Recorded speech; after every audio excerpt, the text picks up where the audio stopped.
Hi mga ka-UVG, kamusta kayo dyan? Sana po ay okay lang kayo. Ako na naman. Pasensya na, paus-putos-put lang. Pero tingnan natin. Okay, tingnan natin kung anong ganap sa ating mga ka-UVG collective. UVG check. Tingnan natin kung anong energy ang meron sa ating mga UVG dyan. Past, present, and future. Okay, titingnan natin. Titingnan natin ang past, present, and future, Virgo. Okay. Para po sa mga hindi makaka-resonate, okay, better luck next time po. Wala po tayong gender sa energy. Para po sa mga makaka-resonate, thank you po in advance. So, tingnan natin. Ibahin naman natin ang style ng ating reads. Sa past, give me from the past, present, and future. Di ko alam, Virgo, kung mag-a-agree kayo. Pero itatry lang natin tong style na ganito. Or kung gusto niyo gumawa ko ng Virgo versus all signs. Pero per sign, 2 cards to 3 cards lang. Okay. Kasi 12 sila, diba? So, 4 of swords. Past. Okay. Present. What the freak? Future. Bottom of the deck. The moon card. Overall energy. Secretive energy. Walking by your own. With the Hierophant. Commitment card. Committed ka on something here. Tingnan natin yung past mo. Nag-healing ka dito, Virgo. So, nakikita ko nag-heal ka. Or nag-heal ka na kasi past ka eh. So, tingnan natin. Magti-3 cards lang ako sa first card.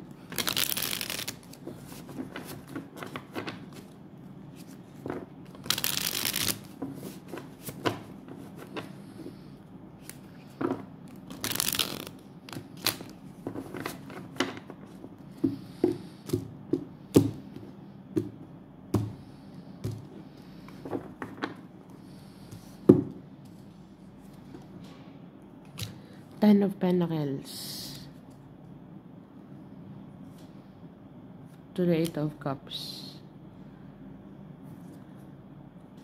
7 of Swords.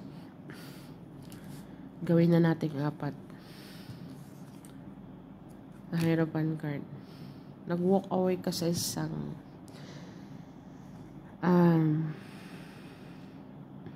family to, Virgo, with the Ten of Pentacles eh. Para po sa mga Virgo na okay naman ang family, so hindi po para sa iyo ang reading na to. Okay, baka malay mo makaresonate ka sa future at saka present. So ito ang past. Galing ka sa relationship na with the 7 of Swords, Virgo. Wait lang. Sorry. So 4 of Swords is a healing process, prayer, contemplation, Virgo. Ang 10 of Pentacles is a family card. Nag-walk away ka dito. Let's just say broken promises. Okay. Kasi meron tayong commitment card. Okay. Kasi why ka hindi ko alam kung nag-sneak out ka. Meron akong nafe-feel dito na broken family. Okay. Para po sa mga hindi makaka-resonate, better luck next time po, okay? Hierophant card, very sneaky. Merong nag-run away, nag-walk away dito when it regards to commitment, okay? Obligation, responsibilities, Virgo. Okay. Or, na-heal na ang family issue na to. Or, kasi past to eh. Okay. So, ang nakikita ko dito is trauma din. Trauma when it regards to family. Broken family. Sa bagay, wala namang family na perfecto, diba? Virgo. So, meron ka ditong anak. May mga anak. Dito ako nakikita. Para po sa mga Virgo hindi makaka-resonate, may 2 cards pa naman. So, fast forward lang. So, pero sa nakikita ko dito, in the past, broken family, trying to fix it. Both sides is nagko-contemplate. Both sides is praying. Okay. About the situation, Virgo. Pero kasi merong sneaky dito eh. Seven of Swords, stealing, lying, cheating. So, another person is walk away. It's not fulfilling anymore. Commitment to a Ten of Pentacles to the Hierophant card. Okay. Kasi meron secret dito under overall energy. I think hindi mag-walk away. Kung ano na yun, understood na yun, common sense. Hindi mag-walk away ang isang person kung walang sneakiness na nangyayari outside of the relationship. Okay. So, hindi na ako magda-dive deep ng mga third parties or something, kung ano man ang naging issue, financially man, or third parties, or ano pa man yan na naging problema sa relasyon. Ang past is nag-heal ka na sa past because of the broken family, broken relationship, or broken something. Generational ano to eh. Masasabi kong generational cursed. Hindi ko alam kung broken family din ang pinanggalingan ng, you know what I mean, yung tawag nito, history repeat itself na sinasabi, Virgo, but you are still fixing it when it regards to kids. Yun ang nakikita ko dito. Isa pa nga, last, Knight of Cups. Andun pa rin yung compassion, Virgo. Okay, despite ng, kasi meron ng healing eh.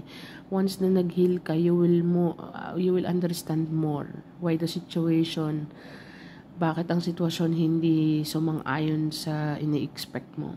Okay. So, iniintindi mo na lang, it is what it is, kind of mentality, Virgo. Okay. So, kung merong mang sneaky or another person put you into the third party and the family is already broken, yung commitment is broken, responsibility is broken, but you still healing it, I mean, ikaw siguro ang nagpipreserve. Ikaw ang nagpipreserve ng bond. Kung may mga anak man kayo, ang bond mo sa mga anak mo is unbreakable. Okay, hinihil mo yon, ini-intact mo with the Knight of Cups. Okay, so compassion is there pa rin. Okay.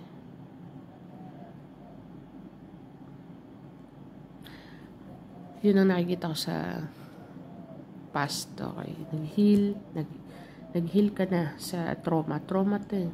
Family trauma, relationship. You know what I mean, Virgo? Kung ikaw man ay single tapos wala kang partner, wala kang anak, it's also can fit for you, for Virgo singles. Okay. Masasabing ang Hierophant card hindi naman siya yung for marriage or for, it can represent commitment and responsibilities, o I mean, baka sa responsibilidad when it regards to family, siblings nyo, magkakapatid nyo, tatay mo, mama mo, gets mo ako. And you are healing. Okay, para po sa may mga family trauma dyan, it's a good sign kasi nasa Four of Swords. Okay, kung ano man tong mga nangyari, Knight of Cups and the Four of Swords is a good sign na you're still showing compassion regardless, Virgo. Okay. So, tignan natin with ito ang past, present. Let's see the present. Wow, the Empress card. Really fully awakened, Virgo, into the situation. Iba na the way na ang pananaw mo sa buhay ngayon is very different, Virgo. Napaka matured. Very matured. Maaga ka pa sigurong nahasa sa problema, no, Virgo. So, the way na dalhin mo yung sitwasyon or mga dumarating na unos ba yun? Mga dumarating na gunos sa buhay. Ano pa? Tama ba ako? mga dumarating na problema sa buhay natin, you can handle it very well, Virgo. Kung maaga ka mang nahasa or bata ka pang na-try out sa mga problema, hasang-hasa ka na ngayon, ito yung future mo, Virgo, with the Empress card. Okay. Ganda naman. Ganda ng future mo, Virgo. I mean, self, sa sarili mo. I mean, alam mo kung anong kaya mong gawin. Alam mo kung anong kaya mong ibigay. Kilala mo yung sarili mo dito with the Empress card. Okay. So, tignan natin. Clarify the Empress.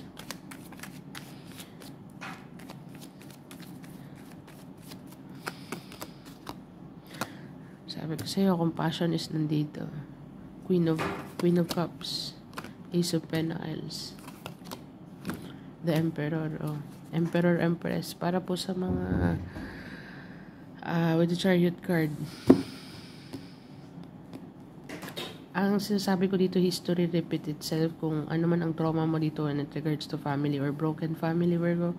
Kung magkakaroon ka pa ng pamilya, meron kang mentality na hindi mo gagayahin kung ano man ang namulatan mo, okay? Isang senaryo na yon. Ang pangalawang senaryo yung nakukuha ko dito, nagbo-bossing up ka dito Want to be your own boss, Virgo. With the Ace of Pentacles, talagang dami mong opportunity din dito. Bakit marami kang opportunity? Because of to the ano ba yan? Dahil sa Queen of Cups. Queen of Cups is very compassion. Tapos kinumbine. Kasi ang Empress card is 4-in-1. Di ba? Okay. So with the Ace of Pentacles, pasensya na po sa background, okay? Ace of Pentacles, new opportunity, new beginning. Sometimes it can represent fertility, Virgo. Okay. Fertility, so as I said kanina with the Emperor card, kung meron kang mentality sa'yo na kung magkakapamilya ka man, hindi mo gagayahin kung ano yung naranasan mo. Okay, so pero sometimes, hindi mo mapipigilan ang universe, okay? Kung anong plano, okay? Kung anong plano ni God, So, yun ang nakikita ko dito sa present mo, okay? Itong present mo, ipagpatuloy mo lang, Virgins. Kasi meron kang Emperor dito together with the Chariot card.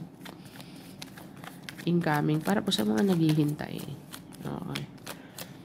Para po sa mga naghihintay at umaasa na baka sakali may possibility. Kasi meron kang masculine at saka feminine dito. As I said, wala naman po tayong gender sa energy, pero sometimes pag two person ang lumalabas, gets mo ako? Magkaparehong energy lang naman yan. Ang kinaibahan lang ang Emperor card is commander siya. Okay. Pero hindi niya pwedeng i-overrule ang Empress. Kasi ang Empress, alam niyang high potential din ng Empress when it regards to thinking, critical thinking. So, very analytical din ang Empress card. So, hindi siya pwede lumapit na meron siyang kasinungalingang dala. Kasi, ang Empress card is meron siyang X-ray eyes, kumbaga lie detector. Pag tinanong ka niya, ibig sabihin, meron na siyang alam. Gets mo ako? So, kung sino man yan, para sa'yo, partnership man yan, as I said, dalawang senaryo na kukuha ko dito. Parehas kayong very well experienced when it comes to life, Virgo. Kung ano man ang trauma, ang pinagdaanan mo, I think meron din siyang history na ganun. Okay, pero kahit kung ikaw ang Virgo na all about the bag, tsaka hindi nagdi-desire ng kung ano pa man when it regards to love, bossing up ka dito. Magkakaroon ka dito. Hindi ko alam kung ikaw ang Virgo na may business na or heading. Kaya lang present mo to eh. Okay, so energetically, Virgo, you are very compassion, very giving. Giver ka dito. Generosity is here. Okay, at the same time, may boss energy. So, isa pa nga. With the Judgment card. Okay. Maybe CEO ka or nasa high position. Okay. Commander, pero very humble with the Queen of Cups, which is a good thing. Okay. So, kung ikaw ang Virgo na ikaw ang nagmamanage or manager ka, CEO, congratulations. Very noticeable ka sa workplace mo. And I think meron kang promotion na parating with the Ace of Pentacles. Dalawang scenario po nakikita ko, family, bahala ka po kung saan ka mag-fit dyan. Basta yun lang po ang mga napipick up kong energy dito sa present. Okay. Kung sa feeling mo, nagpo-procrastinate ka sa ngayon, energy mo ngayon, I think it will make sense in the ano ba ngayon? April, May, June. Pero ito yung future mo eh. So, ito yung present mo. Meron kang promotion na parating. Kasi very understanding ka sa sitwasyon. Magaling ka sa customer. At the same time, badass boss. Sorry naman. Pero with the judgment card, very noticeable. Nanonotice ka ng mga tao, mga coworkers, or sa community mo. Okay. So, yun nakikita ko dito sa future. Para po sa hindi makaka-resonate, better luck next time po. So, tingnan natin kung anong future. Pero I think, meron ka ditong sinisikreto mo dito, identity mo when it regards to family. Okay. Hindi ko sinabing hindi ka nagbabrag, pero meron kang sinisikret dito na kung ano posisyon mo. Yun lang masasabi ko. Sa future, ay present. Tingnan natin sa future. Meron kang Page of Cups. Clarify the Page of Cups. Sabihin nyo na sa akin kung okay lang yung... Hindi, kasi parang yun at yun ang posisyon ko eh. Kaya inip ako ng konti. Sana naman ay nagustuhan. Kung hindi, kung mas gusto nyo yung dati, hindi doon ako sa dati. Pero ito, medyo, tsaka magtatry ako Celtic cross dito. Or specifically, kasi sometimes, di ba, pag nagbabasa ako, marami akong sinasabing hindi ko alam, baka ganito, baka ganyan. More specific, tignan nyo lang sa comment, sabihin nyo lang sa comment kung agree kayo or disagree. Para madiskartehan ko kung anong pwede kong gawin.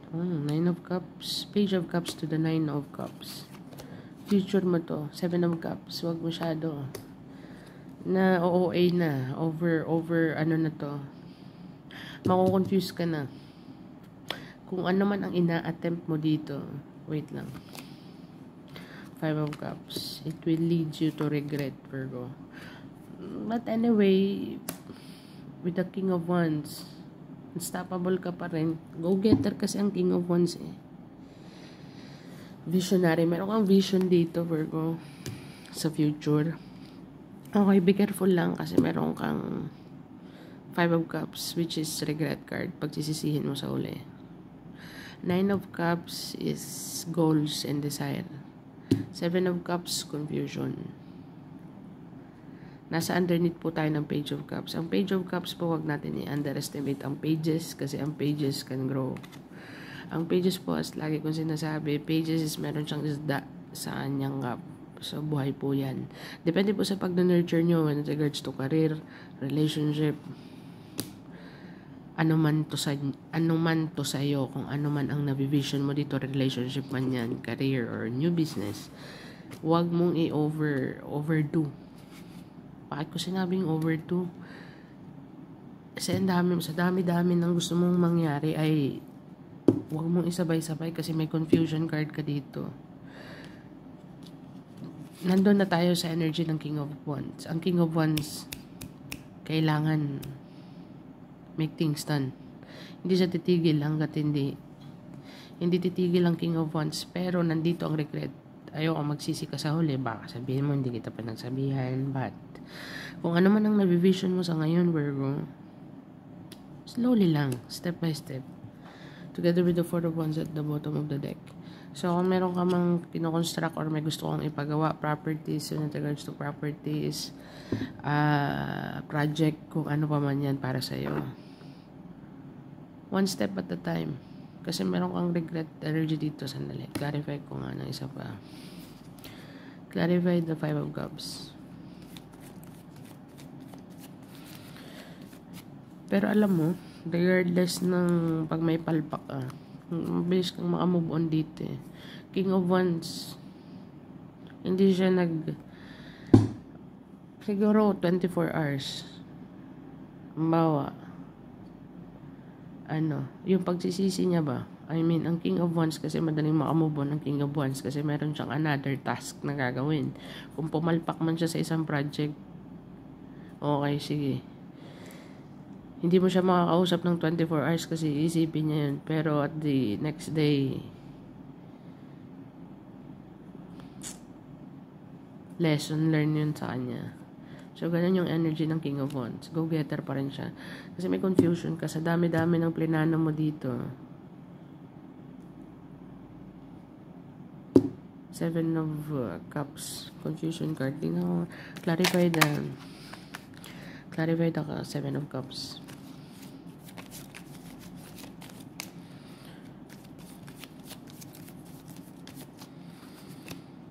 Three of Cups. Dang. Celebration invitation. Be careful lang sa mga nag-i-invite sa'yo. With the 8 of Swords at the bottom of the deck, together with the Knight of Pentacles. Slowly, very slow offer. Kung sino man ang kagrupo mo sa vision mo, Virgo, kung sino man ang pinaplano mong mga taong lalapitan mo, with the 3 of Cups. 3 of Cups is a community card kung makikita nyo. Collaboration card. Be careful sa mga bibitawan ng salita or mga plano mong sasabihin. Kasi hindi lahat genuine. Kaya meron kang 5 of Cups dito. Dami mong cups. It's all about cups. Tatamaan dito yung emotion mo. Cups is all about emotion. Okay. Sometimes magkakaroon ka ng mentality, it's much better to work alone. Or to do it alone. Okay. Pero, sa bagay, no man is an island, diba? So, kailangan mo pa rin yung community mo, pero choose wisely. Kasi meron kang 8 of Swords dito. It can represent stuck mentally, emotionally, physically, and sometimes it can represent imprisonment. Pagkakulong. So, kung ano man ang binivision mo, Virgo, kung ano man ang circle na sinacircle mo, choose wisely kasi meron ka ditong 5 of Cups together with the 7 of Cups together with the 8 of Swords, imprisonment, mga legalities, Virgo. Just be careful lang. Merong hidden. Meron tayo yung moon card at the bottom of the deck as well. So, meron ditong mga hidden agenda. It's not what you think it is, Virgo. So, tanggalin mo yung blindfold mo. Look at the bigger picture. Isa-isa lang. Kung mag-vision ka, baka nag-vision ka, gagawin ko to, gagawin ko yan, gagawin. Tapos, pag dumating siya all at once, you cannot do it. Pero, I think you can kasi meron kang King of Wands energy. King of Wands energy is pagpalpak sa kabila, next, ganun yung energy ng King of Wands. Pero with the 3 of Cups, kasi tinanong ko kung ano ang 5 of Cups mo, ang clarification niya is 3 of Cups and the Knight of Pentacles, which is a slow-moving knight, slowly but surely, pero be careful lang sa mga sinasharean mo ng mga idea. Okay, para hindi ka mauwi sa 5 of Cups. 5 of Cups is very low vibrational. 5 of Cups is scarcity mindset na rin na masasabi. Pero kailangan mong tanggapin, acceptance. Pagsisisi, para ba mapapasabi ka, sabi ko na nga ba, dapat hindi ko na lang, yung tipong ganong energy. So, yun nakikita ko. Sana naman ay naka-resonate. Para po sa mga hindi maka-resonate, better luck next time po. Pero para sa mga maka-resonate, thank you po in advance. So, tingnan natin. Tingnan natin kung anong advice. Adjustment is required. Sorry, nahulog lang siya. Di pa nga ako tapos ay. Kailangan mo talaga ng big adjustment dito, Virgo. Kung boss ka na ngayon, tapos gusto mong lumago or gusto mong palaguin, or kung ikaw naman ang Virgo na nagbabalak, nag-iisip, kailangan mo isa-isa lang, Brad. Sandali lang. Pero ano ka na dito, meron ka ng experience, full pack ka na sa'yo lahat ng tools. Meron kang resources, alam mo kung paano kumuha ng resources, alam mo kung sino kakausapin mo, pero sometimes be careful kung sino ang kakausapin mo dito kasi hindi lahat is maganda ang interest. Okay, so titingnan natin. Adjustment is required. Kailangan mo mag-adjust. So,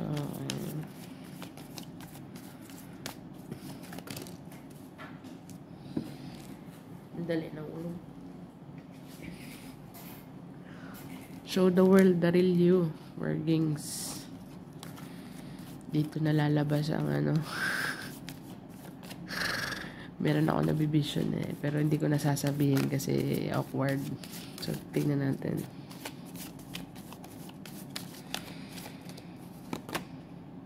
Hold on to your vision. So, yun na nga. Hold on to your vision. Kung ano man ang nabivision mo kasi ito ang future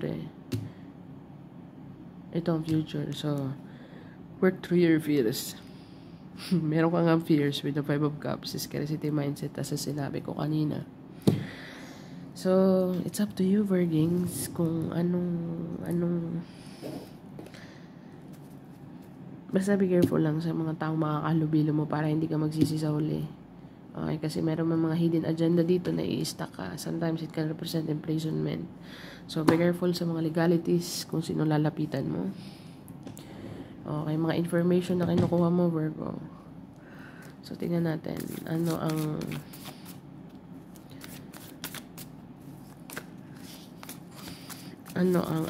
ang angel message number? Google mo siya. Baka makaresonate sa sitwasyon mo. So, let's see. Meron kang king, ancestor mo. Mga nag-pass away, something middle 50s, hindi ko alam, lolo mo, tito or something, pero meron kang uno, meron kang message dito, meron kang 1 queen, king and queen couple to, baka lolo-lola mo, pero at least nasa likod mo sila. I mean, hindi ko sinabing nasa likod kasi parang it's so good to be true. Tinitingnan ka lang. I mean, meaning to say, ay, yung apo natin, ewan ko kung sino sa'yo yan. Basta couple king and queen. Mga nagpass away yan, mga ancestor mo yan. So, meron kang uno. Meron kang king ulit. Ano yun? Tito. Basta masculine energy. 2 king, 1 queen. Okay, so tingnan natin kung anong mensahe para sa iyo, anong mensahe nila.